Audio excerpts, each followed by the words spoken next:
Okay, this is my contribution to Ryan's reading project here, and hopefully I won't be pausing so much while I'm reading, is when I'm just kind of going off the cuff on this introduction, and maybe a few less uhs too. But this story is actually my first publication. It's called Apples, and it appears in Alimentum's ninth issue, also known as the Winter 2010 issue. So yeah, go get it. I think there's still some back issues available. I don't work for them, so sounds like I do. I'm shilling them out. But anyway, that's where it is. Okay, so apples.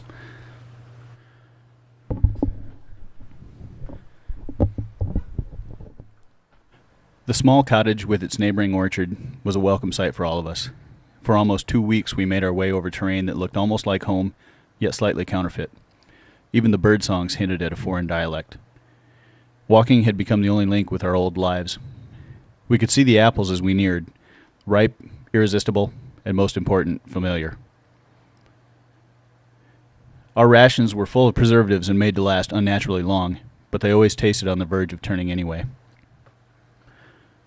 What we carried was not just for us, so we ate smaller portions than usual. The daily marches with little fuel took its toll on bodies and minds, and even though we all knew better, weak thoughts crept in to create tense silences and hard looks where there were none before. Give a man a gun and fill his belly with more fear than food, and that man becomes a dangerous soldier, the kind that goes home to a ticker-tape parade with a medal on his chest. Sometimes the medal is in a bag, and the marching band stays home that day. The other soldiers get his rations. The cottage was dark. The scout report confirmed the all clear, but Prescott and I were posted at the edge of the orchard on watch anyway, the rest temporarily relieved of formation. They scattered in zigzags through the trees, ignoring their aching feet and scrambling for the lowest hanging apples, grubby kids dressed like soldiers. I watched them and hoped that someone might grab a few extra for me, but decided it was safer not to expect any. I didn't want to watch them eat theirs while I had none. The thought made my mouth water, the sweetness of the fruit sounding better to me than chocolate for the simple reason that it was here, now.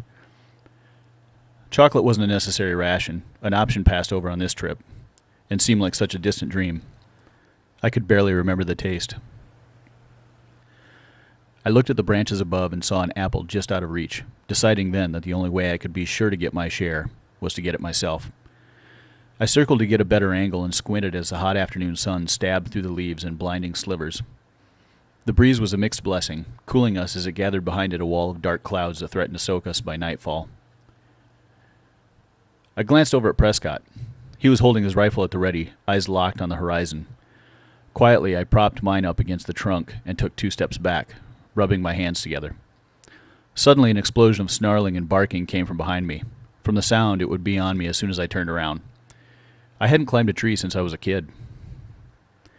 I grunted as I caught the branch hanging directly overhead, swung my legs up to lock ankles around it, and twisted around to look down. The mangy dog below me jumped once and circled when it realized that I was out of reach, never taking its eyes off of me. My rifle was there, propped where I'd left it, and I debated whether or not my boots would make a sufficient weapon. All I wanted to do was find the quickest way out of this mess, and then laughter broke out nearby. "Well, it looks like Pooch treated himself a critter," jeered a voice. Captain Beckett was one of those people who added an element to his jabs that made them difficult to take. "He looks like a scared coon like what my dog back home would treat," said Prescott, chiming in from his post in order to brown-nose Beckett as usual.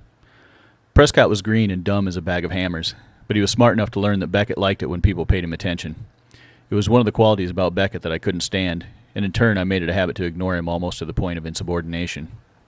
Beckett responded by taking every opportunity to make a spectacle out of me, taking the attention I wouldn't give him from the rest of the men. Prescott was a natural at picking up the cues. "Maybe someone ought to shoot it," he said. Prescott was always anxious to shoot something. Most of his stories from back home involved hunting, and I got the impression that he didn't care for much else. "No," said Captain Beckett distantly as more men gathered behind him. He looked slowly from me to the dog, then back again. "I don't think it would hurt us to have a mascot." Beckett dug in one of his pockets and pulled out his fist.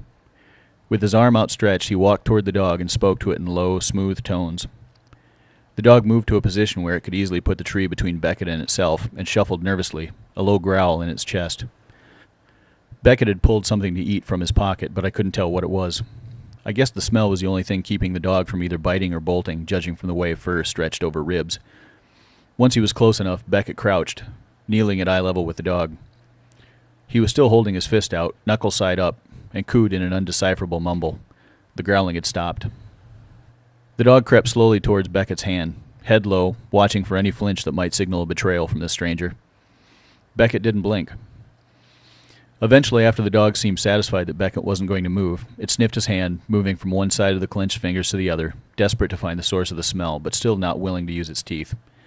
Beckett would be clutching a bleeding hand by now if it had gone completely wild with hunger. The fist slowly turned over and the fingers opened to reveal a few pieces of jerky that Beckett must have saved from his rations. Most of the other men had already wolfed theirs down long ago, me included. The dog tilted its head and gently grabbed the closest piece, while Beckett used his fingers to stroke the underside of its jaw. By the second piece, the tail wagged faintly. The last piece disappeared, and Beckett took the liberty to bring his other hand from behind his back and rub the dog's neck and ears. Looking up, he said to me, "Well, you can try to come down now if you want. I sure hope this mutt likes you, because I might just let Prescott shoot you if the two of you don't get along." An approving chuckle burst from Prescott. I unlocked my ankles and slowly let my legs drop, trying not to startle the dog. My feet dangled a short distance away from them with no reaction, so I let go of the branch and bent my knees to soften the landing. Still no reaction. "There, see? He was just doing his job and protecting the farm from strangers, and now he's figured out that we're friends," said Beckett. He put a hand on either side of its head and began scratching and rustling its ears in a rough manner. "You're going to make a good little soldier, aren't you?" The tail wagged faster. "All right, let's finish up here," he said louder, without looking up from our newest recruit. "We move out in 5 minutes. Someone make sure Prescott gets a few apples. He's doing his job."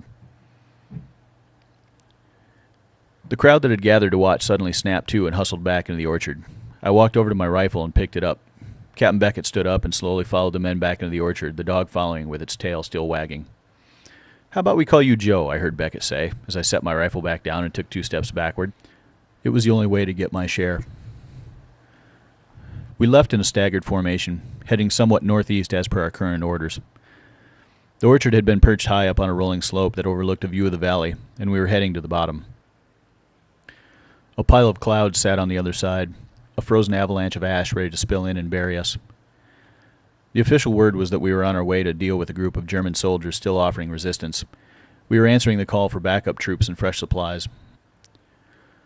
Unofficially, I knew that once we arrived, there was the possibility of cutting them off and waiting them out, or taking the offensive and rushing over no man's land to overpower them with sheer numbers. A risk because there was no way to be sure of how many there were, but it was a guarantee that people would die. As weak as a soldier may grow from hunger, he would still have enough strength to squeeze a trigger. I hoped the plan was to wait them out. As we marched, our new addition walked right next to Captain Beckett, perked its ears at anything unusual, yet never left the captain's side. The only exception was when we cut across a lonely farm. We tightened our formation again for security, but evacuations had left the area desolate, and the extra measures were unnecessary. The only life to be found was random livestock that had been left to fend for themselves until the families that lived there returned, assuming they survived the war. Another watchdog charged us, but this one was starved nearly mad. As it closed the distance between us and the house, Joe left Captain Beckett's side for the first time since the orchard. Unbelievably fast for such a starved mutt, Joe charged with his shoulder and knocked the attacker sidelong, causing it to lose balance and tumble into the dirt.